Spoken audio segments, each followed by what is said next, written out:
Hello. Hello, तो मैं पास क्या अरविंद कोचिंग सेंटर मौरियास।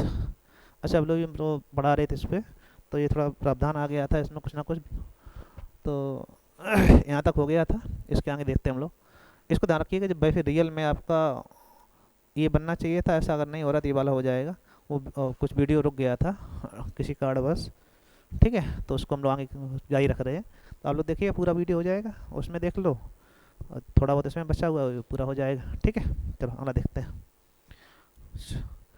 और अच्छा, ये करवा दिया तो उसमें, और क्योंकि आवाज़ तो जा रही होगी, लेकिन उसमें आप लोग, चलो दोबारा देख लेते हैं हम लोग इसका।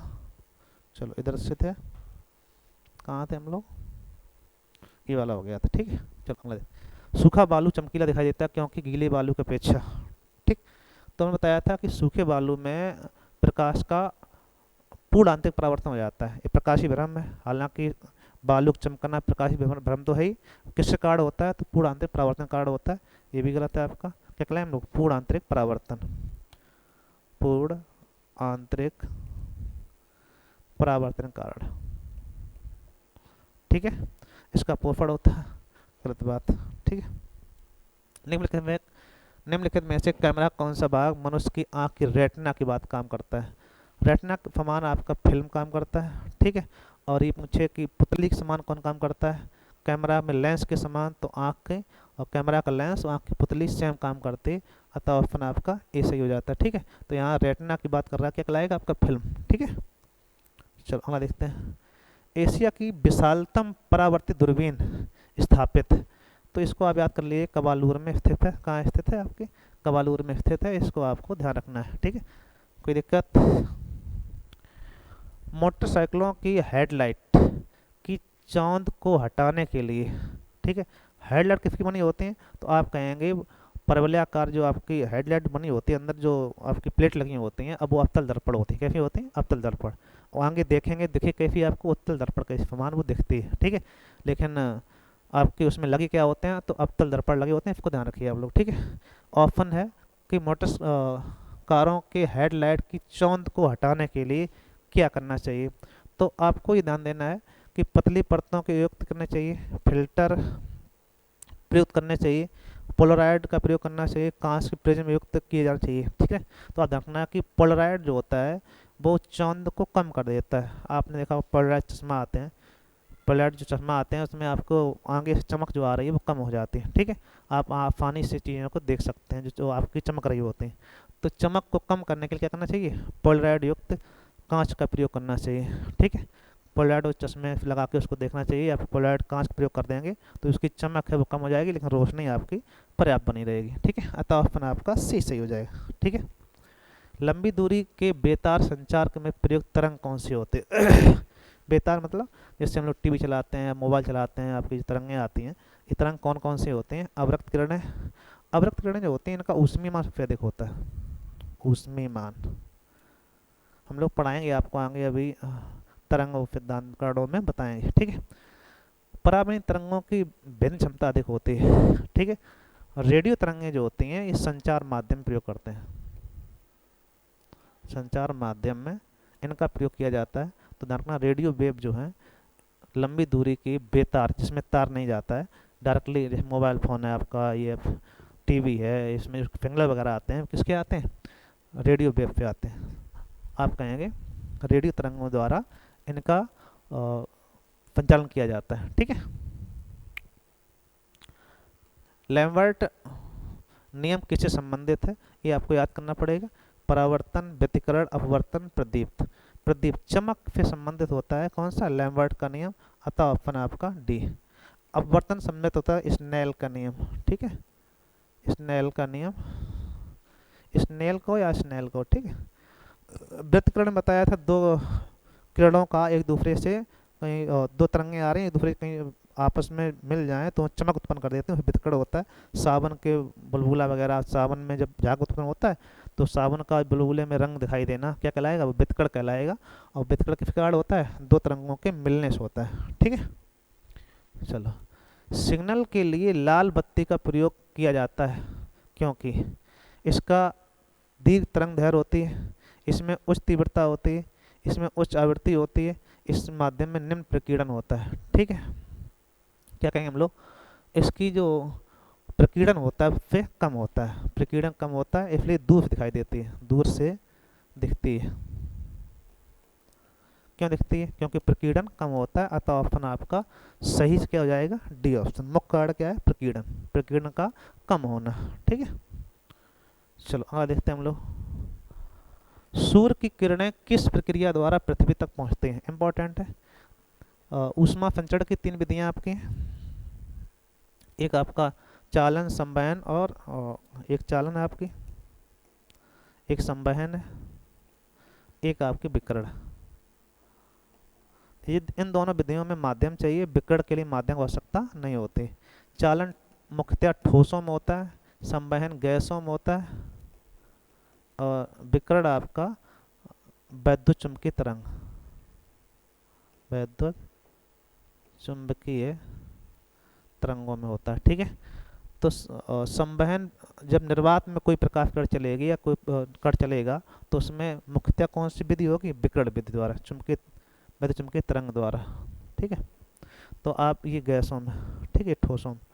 तो अब ये पूछ रहा था कि सूर्य की किरणें पृथ्वी तक पहुंचते हैं, तो सूर्य से पृथ्वी तक आने में बहुत सारा निर्वात पड़ता है, और निर्वात में कोई चीज़ चलने के लिए क्या चाहिए हमको, केवल विकिरण विधि ही संभव है। इनके लिए हमें कोई ना कोई माध्यम की आवश्यकता पड़ती है, माध्यम अगर होगा तो ये चलेंगे, अन्यथा नहीं चलेंगे। ठीक है, तो ठोसों में चालन हो गया, संवहन गैसों में हो जाता है, लेकिन विकिरण बिना माध्यम में भी चल सकती है, आपका निर्वात में भी गमन कर सकती है, अतः आंसर क्या हो जाएगा आपका, निर्वात। विसरण मुख्यतः गैसों गुण होता है, लेकिन कई बार ये विसरण के कारण ही हम कह देते हैं कि प्रकाश चारों ओर फैल जाता है, प्रकीर्णन हो जाता है, वो भी आ जाती है घटना कई बार। ठीक है, मुख्यतः विसरण किसका गुण है, गैसों गुण होता है। एक गैस का दूसरी गैस में स्वतः मिल जाना। क्वेश्चन एक आता है, कमरे में सेंट की शीशी खुली छोड़ दी जाए तो सेंट पूरे कमरे में फैल जाता है, क्यों, किस कारण, क्या कहेंगे हम लोग, विसरण के कारण। गैसों में विसरण गुण पाया जाता है, ये इंपॉर्टेंट है, इसको ध्यान रखिए आप लोग। खतरे के सिग्नल लाल होते हैं क्योंकि आँख, जबकि आँख पीले के प्रति अधिक संवेदी होती है। पीला रंग जो होता है आँख के लिए देखने के लिए आसानी होती है, ठीक है, जबकि अच्छे देख सकती है। लाल रंग सिग्नल लाल रंग के होते हैं, कारण क्या है, अब उसमें ऑप्शन तर्क देगा आपसे। पहला पूछ रहा है, पीले रंग की अपेक्षा लाल पीले की अपेक्षा लाल अवशोषण कम होता है, अतः लाल काफ़ी दूर से दिखाई देता है।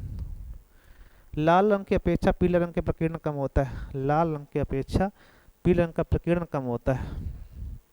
लाल रंग की तरंगदैर्घ्य पीले रंग के लाल रंग की अपेक्षा पीले रंग में प्रकीर्णन कम होता है। ठीक है, उल्टा लिखा हुआ था।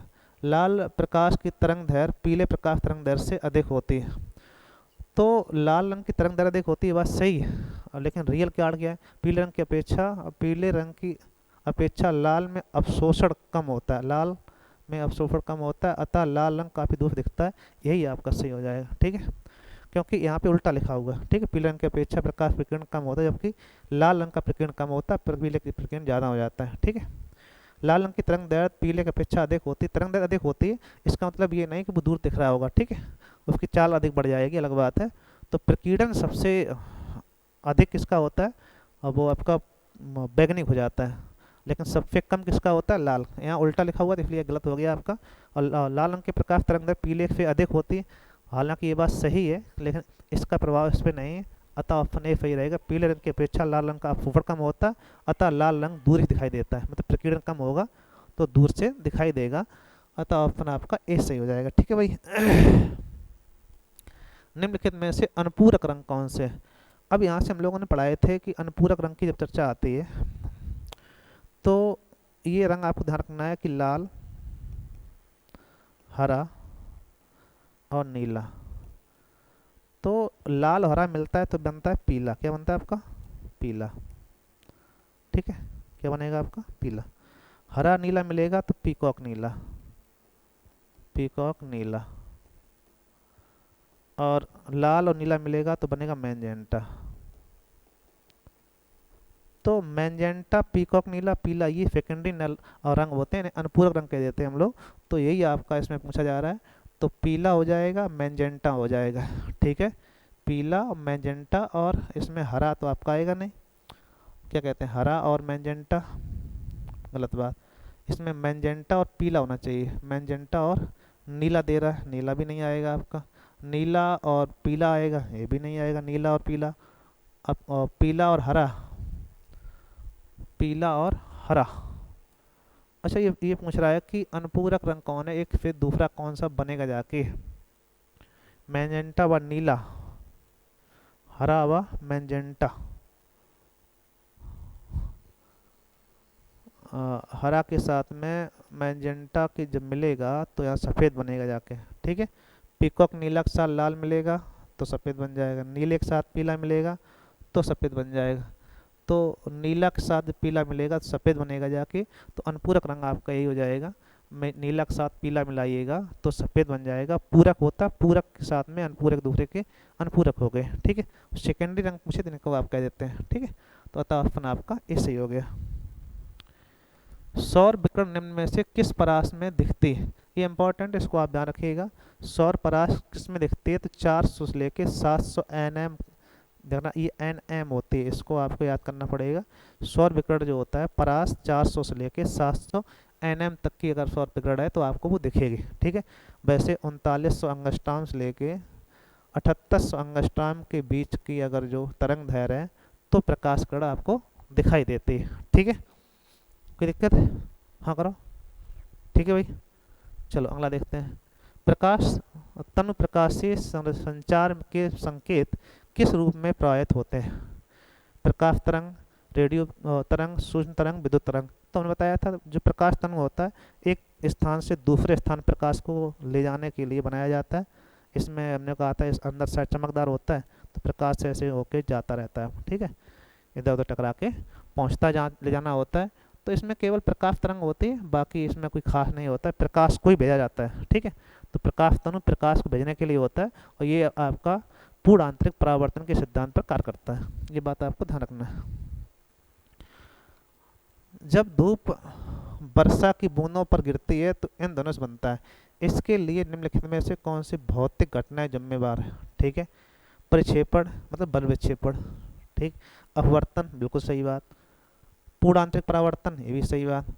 तो जब इंद्रधनुष बनता है पहली बार में 2 बार अपवर्तन और 1 बार पूर्ण आंतरिक परावर्तन हो जाता है तो आपको बनता है पहला इंद्रधनुष, और 2 बार अपवर्तन 2 बार पूर्ण आंतरिक परावर्तन तो बन जाता है आपका दूसरा इंद्रधनुष। तो ये तीनों घटनाएं संभव होती हैं, अतः ऑप्शन आपका डी सही, फर्स्ट सेकंड थर्ड, ठीक है।